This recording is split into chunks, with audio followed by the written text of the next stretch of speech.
Hello friends, welcome to real life story. और आज की स्टोरी है सासू माँ का दर्द। बहुत अच्छी स्टोरी है, पूरी सुनिएगा और अपने सजेशंस कमेंट सेक्शन में ज़रूर दीजिएगा। तो स्टोरी की शुरुआत करते हैं। मम्मी, मैं इस बुढ़िया के साथ स्कूल नहीं जाऊंगा और ना ही वापस आऊंगा। आकांक्षा अपने 10 वर्षीय बेटे आरव के शब्द सुनकर सुन्न रह गई। ये क्या कह रहा है?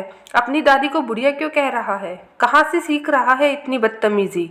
आकांक्षा सोच रही थी कि बगल के कमरे से आरव के चाचा निकले और पूछा, क्या हुआ बेटा? आरव ने फिर कहा, चाहे कुछ भी हो जाए, मैं इस बुढ़िया के साथ स्कूल नहीं जाऊंगा। हमेशा डांटती रहती है, मेरे दोस्त मेरा मजाक उड़ाते हैं। आरव की ये बातें सुनकर घर में सभी लोग चकित थे। आकांक्षा का ससुराल भरा पूरा था। उसके ससुराल में उसका पति, देवर, ननद, ससुर, देवरानी सभी थे। पर आरव को छोड़ने और लाने की जिम्मेदारी घर वालों ने आकांक्षा की सासू माँ यानी दादी को दे रखी थी। दादी के पैरों में दर्द भी रहता था, पर पोते के प्रेम में कभी शिकायत नहीं करती थी। बहुत प्यार करती थी पोते को, क्योंकि घर का पहला पोता था। पर अचानक आरव के मुंह से उनके लिए ऐसे शब्द सुनकर सबको आश्चर्य हो रहा था। रात को खाने पर भी आरव को बहुत समझाया गया, पर वह अपनी जिद पर अड़ा रहा। आरव के पापा ने उसे थप्पड़ भी मार दिए, पर वह तब भी नहीं माना। आखिर सबने तय किया कि कल से उसे स्कूल छोड़ने और लेने आकांक्षा की सास नहीं जाएगी। अगले दिन से कोई और उसे लाने ले जाने लगा स्कूल। पर आकांक्षा का मन विचलित रहने लगा कि आखिर आरव ने ऐसा क्यों कहा। आकांक्षा आरव से बहुत नाराज भी थी, पर वह आरव की जिद के आगे उसे कुछ भी कह नहीं पाई। शाम का समय था। आकांक्षा ने दूध गर्म किया और अपने बेटे को देने के लिए ढूंढने लगी।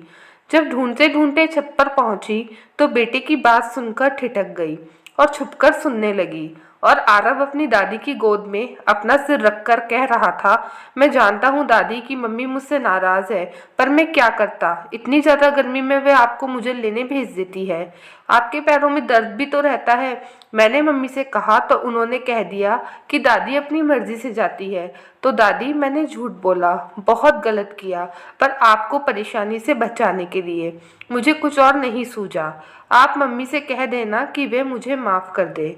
आरव कहता जा रहा था और आकांक्षा के पैर और मन सुन पड़ गए थे।